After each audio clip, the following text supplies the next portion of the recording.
humorous content, di ba? At usually, kayo yung nag-iisip, I assume, ng mga material, kayo nagsusulat, so kayo-kayo lahat. But this time, you have a script to follow. May character na kailangan panindigan. Charot, doktor ka dito. Si Alex, mabuting kaibigan. Is that a challenge? Or napaghihiwalay nyo ba ang katauhan ninyo sa mga roles na yun? Or napagsasama nyo para makapagbigay pa rin ng aliw? Galingan niya yung sagot kasi nakadepende sa inyo ang stars. Kaya, alam kayo po talaga si Goldwyn. Wala po kayong picture doon, ha? Nakita ko na kayo. Ako po, nakakatawa po to kasi parang nung tinatanong po sa akin yung sa role, ang una ko po tanong, iiyak po ba dyan? Kasi pag sinabi pong may iiyak po, magno-no po agad ako. Kasi baka po magmukha po talaga akong tanga po dun. Pero nung sinabi po, hindi, ano to, light naman yung role mo dito, pero professional. Tapos nung nabanggit na Direk Eric yung magde-direct, nag-okay agad ako kasi si Direk Eric ay nakasama ko na po sa gag show. So alam ko, hindi po ako mababanggit ni Direk Eric kung may gagawin po na mukhang di ko naman kaya. So, ayun po. Masaya po ako dito, pero yung role ko po, kayo na po mag-judge kung paano po ako magiging doktora dito. Alright. Wala bang sample? How did you introduce yourself as a doctor? Wala po kasi akong white coat ngayon. Okay. Pero Kailangan yun. yun na po nagpapadoktora sa akin doon pag naka-coat na po ako. Ayun na po yung difference. Thank you, Charut. Alex. Thank you, Goldwyn. 5 out of 5 yung question mo. Pero ang kagandahan ng role na bilang comedian din naman talaga ako, bukod dun sa pelikula, sanay din ako sa comedy. Ang maganda, nakakalimutan natin na yung director namin is the son of the comedy king. So, ang kagandahan din doon, very maalalay, nag-collaborative, parang, Alex, anong gusto mong i-ano natin? O kaya magdadagdag siya ng mga ideas. Kasi iba rin yung ikaw yung umaakit, tapos iba rin yung nakakakita sa labas. Tapos magsasabi, tapos we will agree. Minsan nga magdadagdag siya, Alex, dagdagan mo nga ng ganito para mas okay. And then we do trial and error. So, yung pagiging comedian ko, pagka-artista, naikinig ako sa director. Buti na lang yung director namin is also collaborative sa mga nangyayari. So it was a very fun and humbling experience also to work with a comedic director. Yan. And then, tsaka, one thing I like working with Charut, and of course, I love, na-prove ko na okay sila lahat katrabaho. Pero si Charut kasi, nakatrabaho ko na ng matagal, at ibang klase din kasi humirit yan. Talagang minsan may mga punchline na talagang, sa mga magugulat ka lang. And then, of course, Alex, bawat take namin, iba yung ginagawa. Kaya sabi ko, na somehow reminds me of my dad. Kasi my dad is like that. Pagka take one, maski tanungin nyo yung mga, hindi nyo na sila matatanong kasi nasa, yung mga dati, mga taga-Sampaguita, wala nang makakasagot yan. Meron pa rin namang iba, pero usually yung mga kumukha niya sila Tita Susan, sila Tita Gloria, pagka nakaka-eksena daw nila yung daddy ko, hindi sila, parati silang tumatawa kasi pag nag-take one, iba yung sasabihin, matatawa sila. Pag nag-take two, siseryosohin nila, iba na naman yung sasabihin. So natatawa na naman sila, kaya hindi sila matapos-tapos. Si Alex ganon. Kaya pagka Alex, ano bang gusto mong sabihin? Sige, take pa tayo ng isa pa. Hindi, comedy movie kasi direct, gusto ko masaya din sa set. Off-cam and on-cam, gusto namin masaya. Kasi medyo, siyempre pagod, maraming mga gabi na. So, mas nakakatuwa yung mga off-cam namin. Lalo na si Ara po na tatay-tahimik lang dyan. Baliw ho yan pagka-pack up na. Baliw po yan pag-pack up na. Oo, masaya niya. Nagpa-spaghetti yan. Tapos, yan. Nag-spaghetti. Tapos pinapatanis ng pancit canton. Pack up na nga, hindi pa umaalis eh. Oo, pack up na, hindi pa umaalis kasi basta masaya. Paano na-handle ni Rico yung mga patawa mo? Rico, paano mo na-handle yun? Actually, makulit din kasi ako sa totoong buhay. Okay. Pero dahil sa eksena, si Migo has to be a certain way para mag-land po yung mga lines. So, pinipigilan ko pong sumagot kay Alex. Yun po. Ganun po nangyayari. Buti hindi ka nawawala sa character. May may problema lang kami doon Sa kakadaldal namin nila Rico doon sa, ano lang kami doon, background na kami sa isang wedding Kakadaldal namin, pinatawag ako sa dubbing. Kailangan ko i-dub lahat Hindi ko na matandaan. Sa mga gusto mag, ano dyan, yung artista kung pag mahirap pa, ang dubbing pang mahirap pag madaldal ka. Nakagano ka sa dubbing. Hindi ko na alam kung ano sinasabi namin dyan ni Rico. Wala po sa script yung mga pinag-uusapan namin. Wala pa silang mic.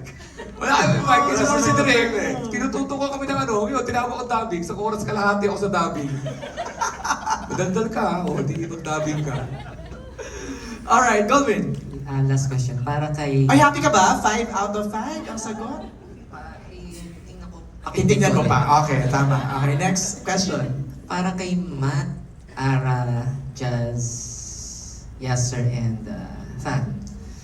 What this project means to you, no? In relation to your role, at saka sa overall movie, introspect, what this project means to you? Grabe yung tanong ni Goldwyn. Parang gagawa ng book report. Grabe naman. I-relate ko lang dun sa Para lang title. makakuha ng 5 stars. Katakot naman. Matt, Well, first of all, gusto ko magpasalamat sa Regal for trusting me with this project. And alam nyo dati, sobrang pangarap ko magkaroon ng gay role kasi hindi ko siya nagagawa dati.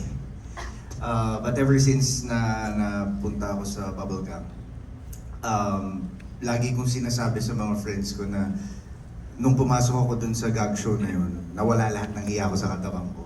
So, nung in-offer sa akin yung project, sinabi ko agad yes. Kasi this is my dream role. And sobrang nag-enjoy ako. So, very special sa akin itong project na to. Ngayon ko lang na makikita yung sarili ko sa big screen ng ganitong klaseng role. And I'm very excited to see myself. Thank you, Direk Eric. it flexes your di ba? Your acting skills di ba? Ara, ikaw. Nabuking ka na ano ka ha?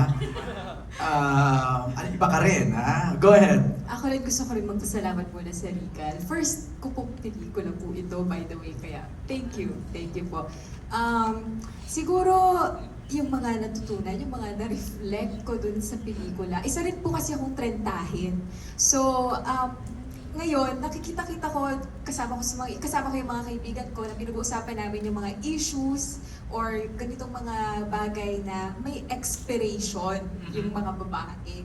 And para sa akin, maganda rin na binosesa namin ito dahil wala naman talagang timeline, wala naman din my body, my choice, or body your choice. Walang pakialamanan kung anong gusto mong gawin sa buhay mo kasi hindi naman tayo pare-pareho ng pangarap.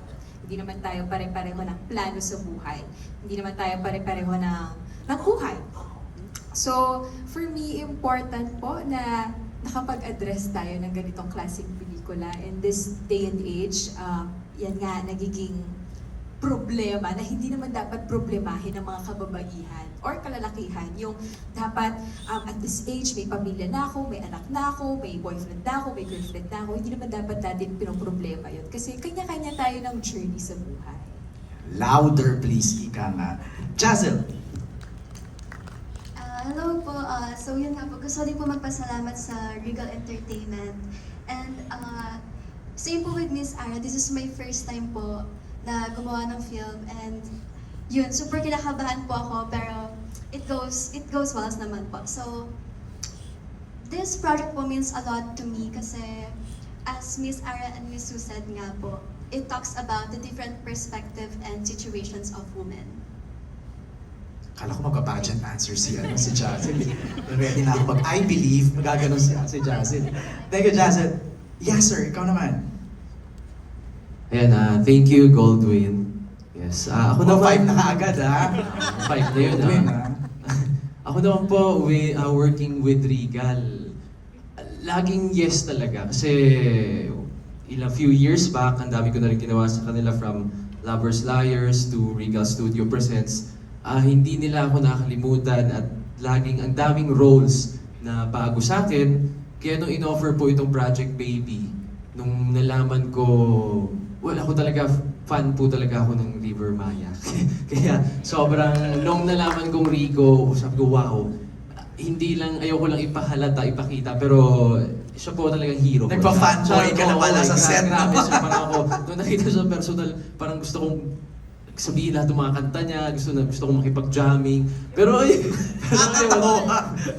Did you take a photo? Pwede pong pakiselfie. Nahiya nga rin. Nahiya ka rin. Hindi, kaya yes ako palagi. Kaya thank you, syempre with Sue din, ang mapalibutan ka ng mga galing na artista, sobrang effortless. Wala kang kailangan gawin. At with Direk Eric din, tinatanong ko siya, Direk, may kailangan ba akong gawin dito? Pero ayun, gusto ko lang maging natural as possible, maging isang malaking barkada. Kaya para sa career ko and sa craft ko, sobrang laking tulong palagi ng Regal sa akin. Kaya it's always a yes. Don't end the day without a selfie with your idol. Yes! Yes. Yeah, sir. Mama. Tan, ikaw naman. How important is this project to you? Yes, kagaya po nila, actually this is also my first movie din po. So really grateful din with Mr. Sel and with Sir Keith and with the whole Regal. And also, can I just add na actually I almost gave up my dream po of becoming an actor. Kasi before I feel like hindi siya para sa akin, feeling ko wala namang wala man akong mapupuntahan sa show business. Feeling ko wala naman masyadong opportunity for me kasi parang before nag-audition din ako for some roles pero hindi naman ako nakukuha and I almost gave up. Pero ayun nga, when I won Mr. Grand Philippines, nagkaroon ako ng contract with Regal, with Mr. Sel. And then lumabas ako ng my first TV exposure then is with Regal Studio Presents, so with Regal then. And now, medyo ang dami rin nilang mga plans for me and super grateful ako. And this time, yung Project Baby, yung naging first movie ko nga na talagang masasabi ko na may plan si Lord for me sa path na to. Maybe hindi lang nung time na yan, pero with the perfect timing, I just need to trust the process and maybe one day I can make it. God's good time. Ika nga, Tan. Thank you. Golden salamat. We now move to Tita Aster.